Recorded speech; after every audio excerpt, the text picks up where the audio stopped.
Hello, everyone. My name is Mark LeBlanc, and welcome to this episode of the Marketing with a Book podcast, and especially directed at agency owners and people in business development. I'm very excited today. We have an incredible guest in Jay Langan, and I think we should just jump right in. Jay, welcome.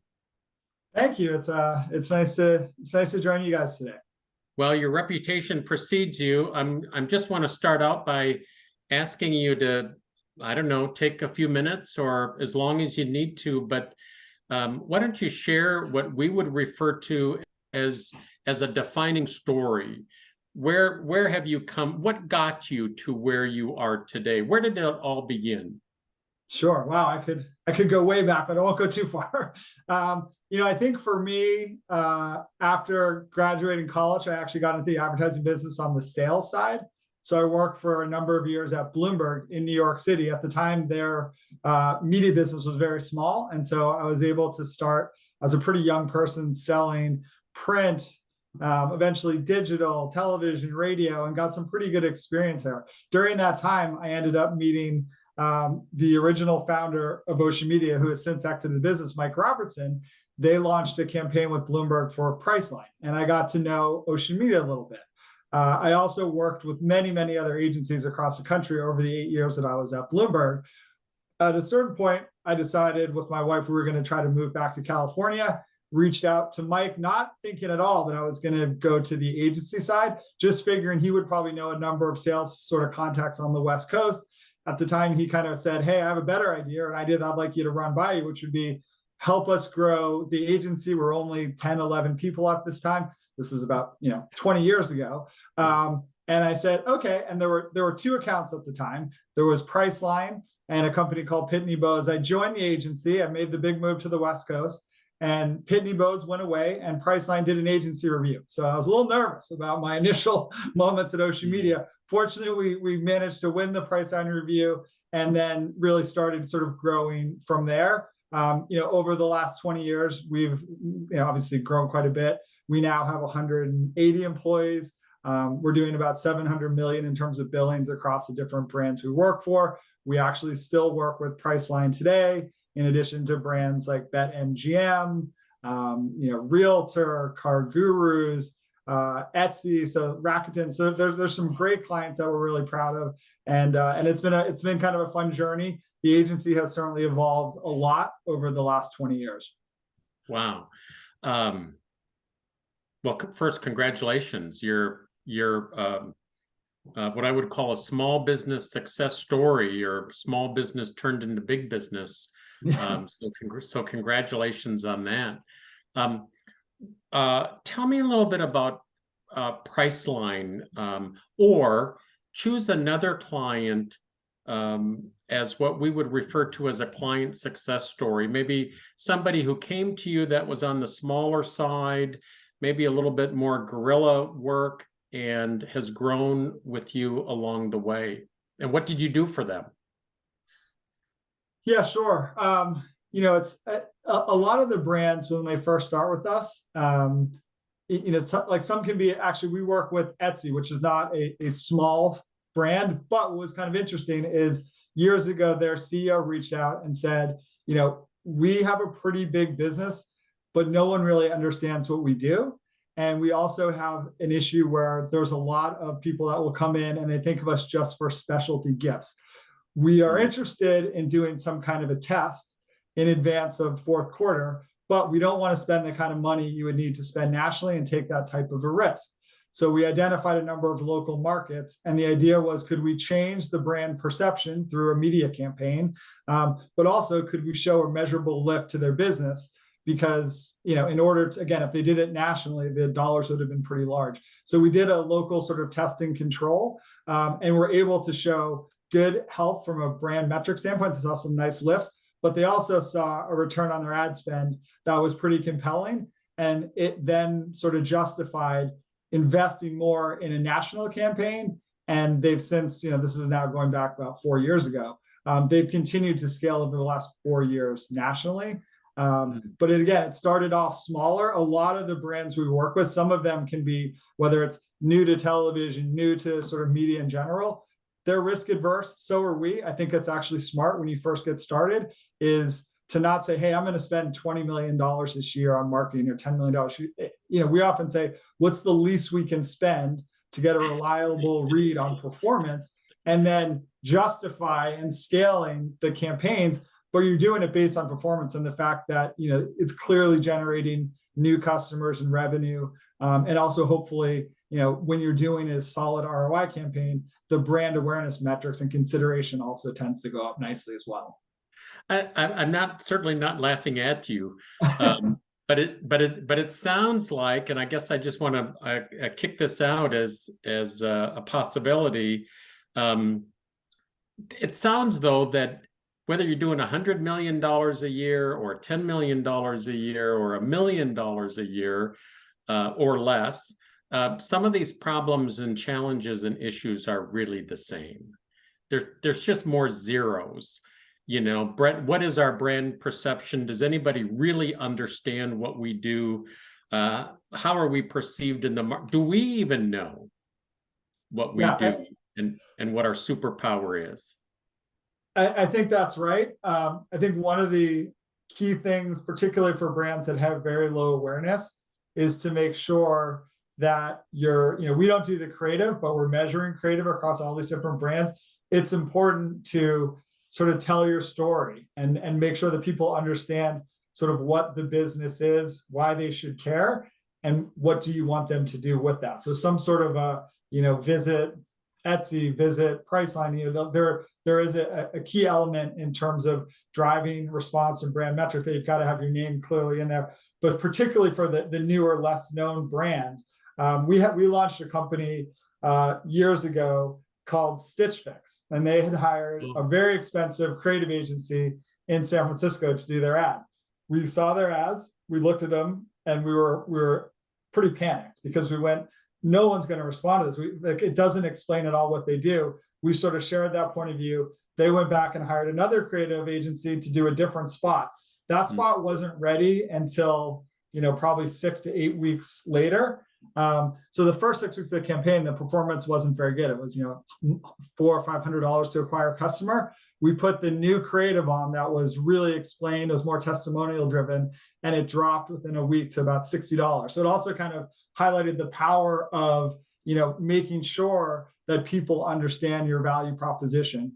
And so that's I think when we talk to, although we again don't do the creative, we certainly have a point of view on what we've seen across all these different brands we're measuring in terms of some of the things that are important, and probably even more important for younger, newer sort of challenger brands that don't have the type of awareness that a Coke or a Pepsi doesn't need to use an ad to explain what they do because everyone kind of knows. Sure. So the more well-known your brand is, I think the more you can get away with having some of this sort of creative that's more brand and aspirational. When you're newer, it's almost more important to really explain yourself better. You said something, and I want to draw a connection to it or line to it. I want to make sure I heard you right as well. For the Stitch Fix, in bringing that per customer acquisition fee down from $400 some to, did you say 60? Yeah, and I mean, it's been a while. This is an old client of ours, but it was a really dramatic number. It was something in the range of like 400-ish to like $50 to $60. So it was, they wouldn't have continued with their marketing efforts if the numbers had stayed where they were. Sure. And what do you one of the strategies or perspectives was the use of testimonials in the creative. Is that correct? That's correct. I mean, there's a lot of different ways, I think, to drive good sort of creative response. Testimonials have been successful for a lot of the brands that we've worked with over the years. But again, there's a lot of different ways, I think, to get your message out there. Some people use, more celebrity spokespersons to cut through. Like we work with Realtor. They used Elizabeth Banks for a number of years as their spokesperson. Mm-hmm. Priceline has Kaylee Cuoco, who's from Big Bang Theory, who's in there, and they had William Shatner prior to that. BetMGM uses Jamie Foxx in their ads. They also use Wayne Gretzky in all their ads in Canada for hockey. So there's also sort of this borrowed sort of credibility you can get from leveraging celebrities in ads as well. Sure. Jay, what trends do you see out here over the landscape of time? Yeah, I mean, I think for us, that's been the kind of the biggest question and the hottest topic of the last 3 or 4 years. I mean, right now, the big areas for us are what's going on with streaming, particularly when you're looking at the incremental reach that's now coming from both Netflix and Disney Plus rolling out an ad-supported product. It's very early stages with both, but it's going to be really interesting to see what the adoption levels look like with both Netflix and Disney Plus in terms of, how many subscribers are going to go for the ad-supported product, which again, we've to date have not been able to get access to the Netflix audience, and it's a very, very large audience. Same with Disney Plus. So I think you're seeing some of the streaming services, particularly the Netflixes of the world, that said, we will never take advertising. They're now taking advertising. So there have been some pretty interesting shifts there. I know with Hulu, we do a lot with Hulu, and they've had an ad-supported product for a long, long time. But it's funny, the difference in price. I think it's like $7 or $8 a month for ad-supported, and sort of $13 for ad-free. And 70% or so of the people opt in and choose the cheaper price and are okay with advertising. So it'll be interesting to see if Netflix and Disney Plus end up having sort of a similar split. And if they do, that's going to unlock an awful lot of eyeballs and be a good opportunity for us and for a lot of the brands we work with. So that's only one big trend. I think another one that we're investing a fair amount in is around podcasting. And so we see for a lot of our brands, it's a great way to get into some very large audiences. I think podcasting has grown so much, but you also tend to get very integrated within the content. So for the majority of podcasting, it's sort of more host-read, and you get sort of that credibility of a show that people are fond of. Obviously, they probably wouldn't be listening to it, and you have the host talking about your brand.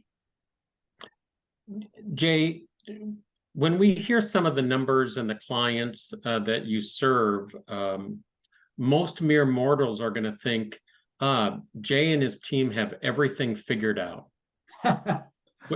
When you wake up in the morning, what is on your mind and heart? Where does your focus lie? I mean, I think we're always pushing hard. There's a couple big areas that occupy my sort of, what am I worried about? What do I think is an opportunity? What should we make sure we're paying close attention to? Certainly the media fragmentation and all of the changes, and making sure that we're well positioned to buy across all the different platforms. And also we're trying to get the best possible pricing and the best rates for our clients, because that's a big deal too. If you can buy the media cheaper, that has a direct impact on the cost to acquire customers and the type of growth and the type of eyeballs we can reach those investments. So that's fairly important to us.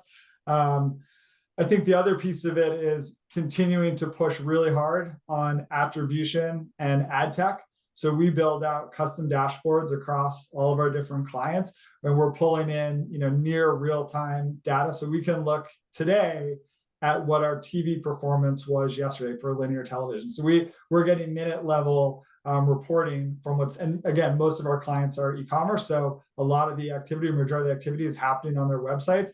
So we'll get minute level visits, new customer, like when they were acquired, and are able to then tie that back to specific television networks, specific creatives. We can look at different response rates. So all of those areas that we've built out, a lot of these attribution tools and measurement tools, I think have helped get us where we are today.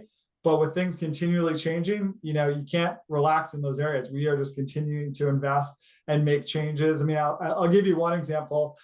So our tool, it's called MAP, that we built out. It looks at the TV attribution.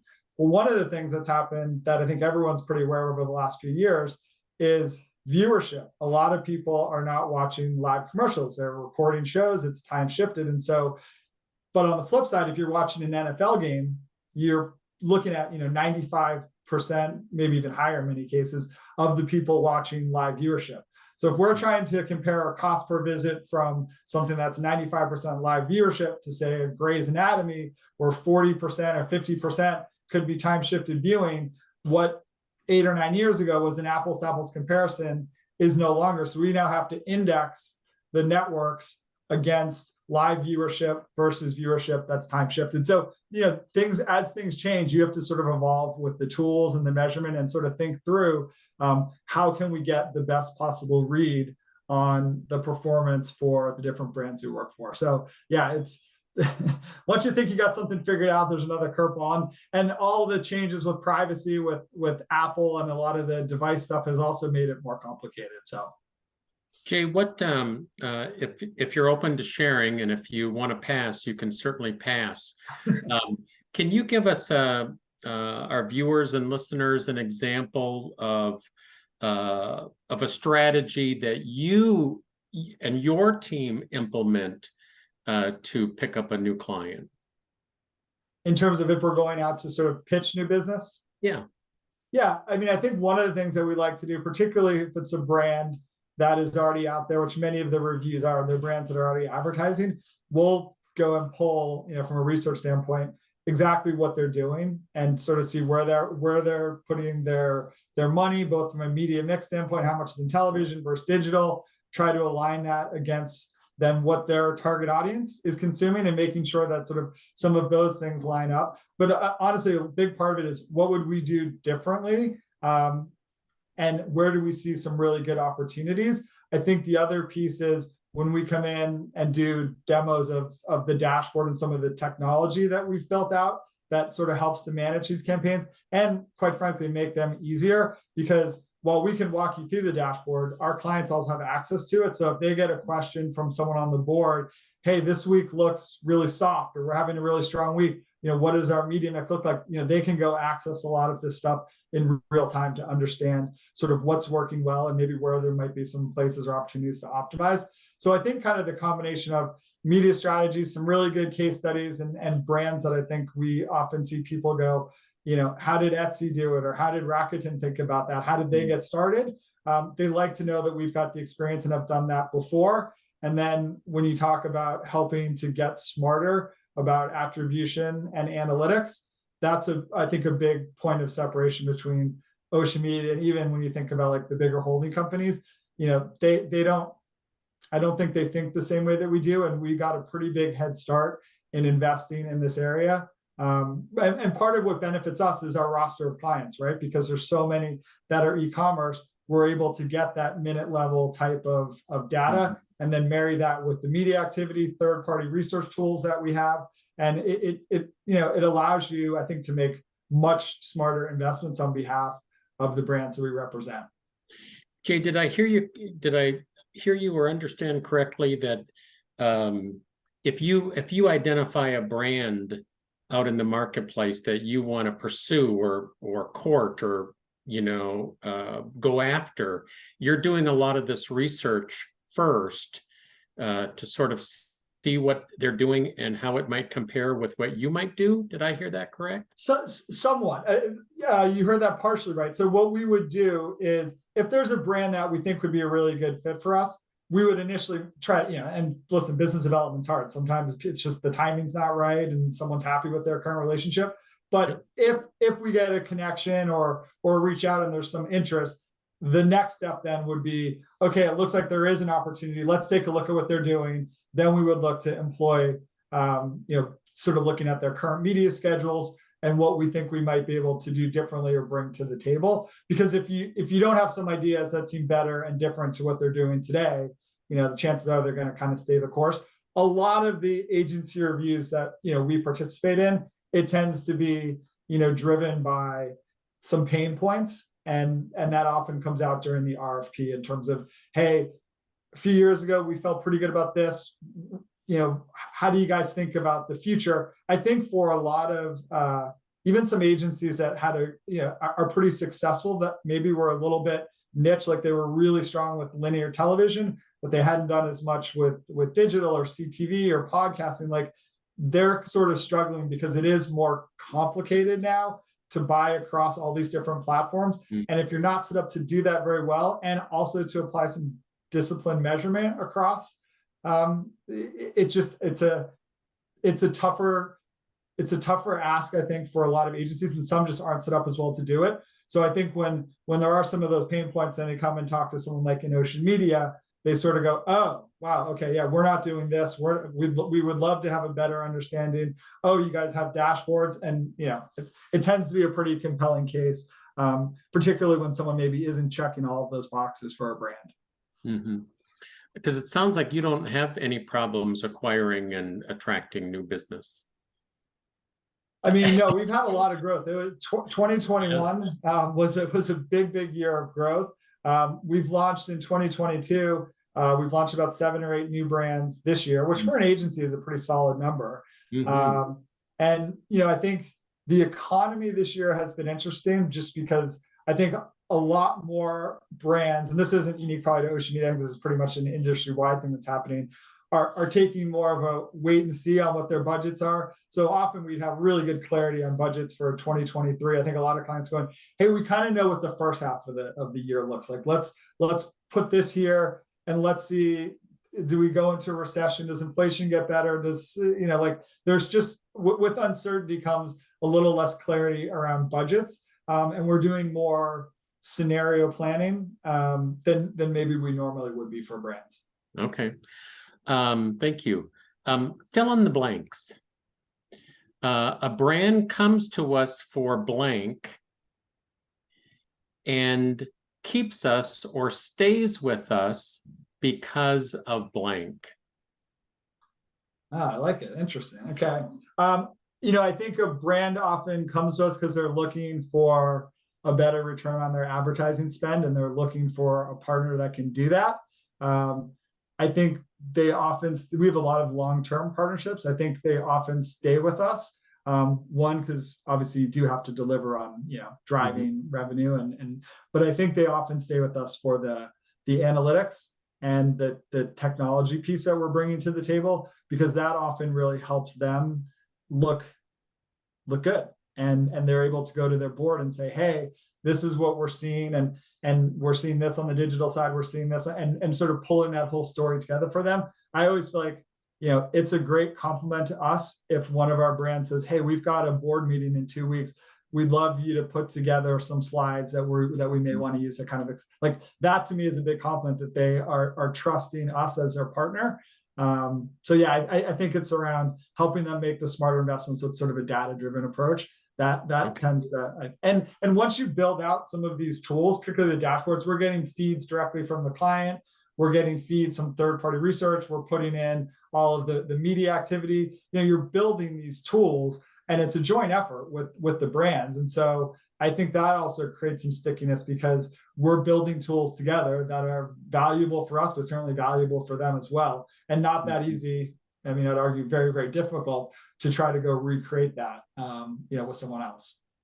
Is there, when I think of 180 employees or team members in your organization, is there, from a culture perspective, is there an attribute or a superpower that you're proud of, that when you go to a prospect, or what do clients, your longstanding clients, say behind your back about your about your people? Like, man, we love working with Jay and his team because they blank.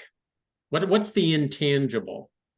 I think because we're independent and we really kind of think about the work-life balance for our employees and the way that we think about our brands, there's a lot of pride across the agency with some of the clients that we've launched and helped scale. And so people take a lot of ownership and sort of are rooting for each other. So there's a really good camaraderie, and we just have never had that sort of political, some of the things that exist at a lot of agencies, and we don't have the same type of turnover you tend to see places, because again, I think people like the brands. We're kind of all rooting for each other.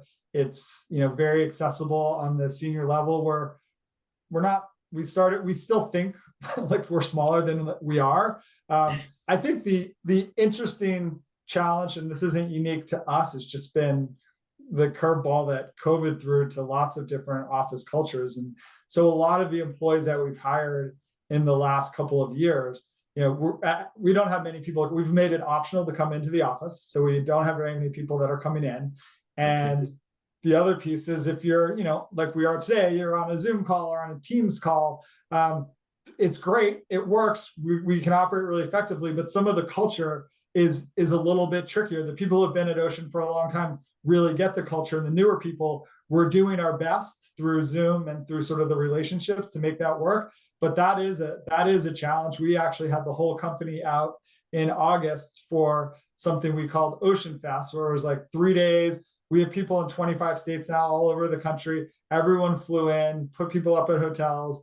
We rented out the Long Beach Aquarium for a night and had a big party there. And, an awful lot of people that hadn't met in person all got to meet. And so, like, thinking of things that we can do, and we have a sort of activities committee that looks at ways to try to keep the culture the way we'd like it to be and the way that it was in this new environment is certainly something that's, that's not easy, but we're doing our best.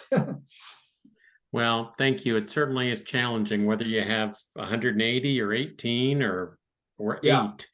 8, to try to get everybody on the same page. But I love what you said about people take ownership and they get excited for a brand success.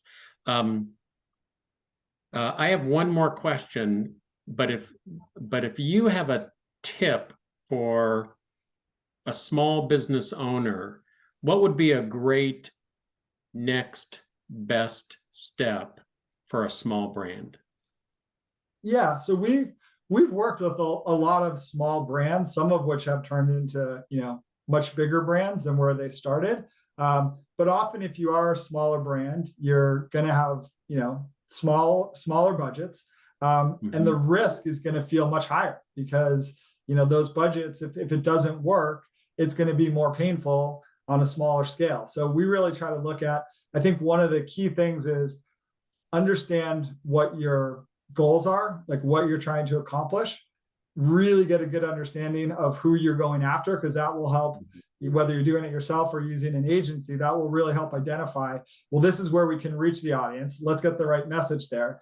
And let's try to spend as little as we can, but enough to still get some learnings. And so sometimes that can mean starting local, sometimes it can mean national, but very small. Digital offers some really interesting opportunities to do sort of geo-targeted type deals, but get some national type CPMs and efficiencies. So I think in the beginning, it's about starting and being really scrappy, making sure the one thing I'll say though is you also don't want to spend, there is a threshold where if you spend too little or the campaign is so short, you may not get enough learnings. And I think the worst test you can do is a test that's inconclusive.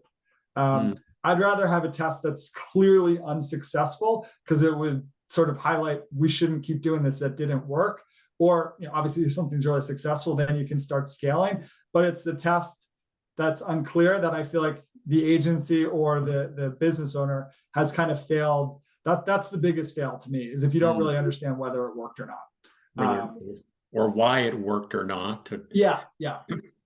My last question then is, when you look back in your career, there was a day one, and you've come a long way since day one.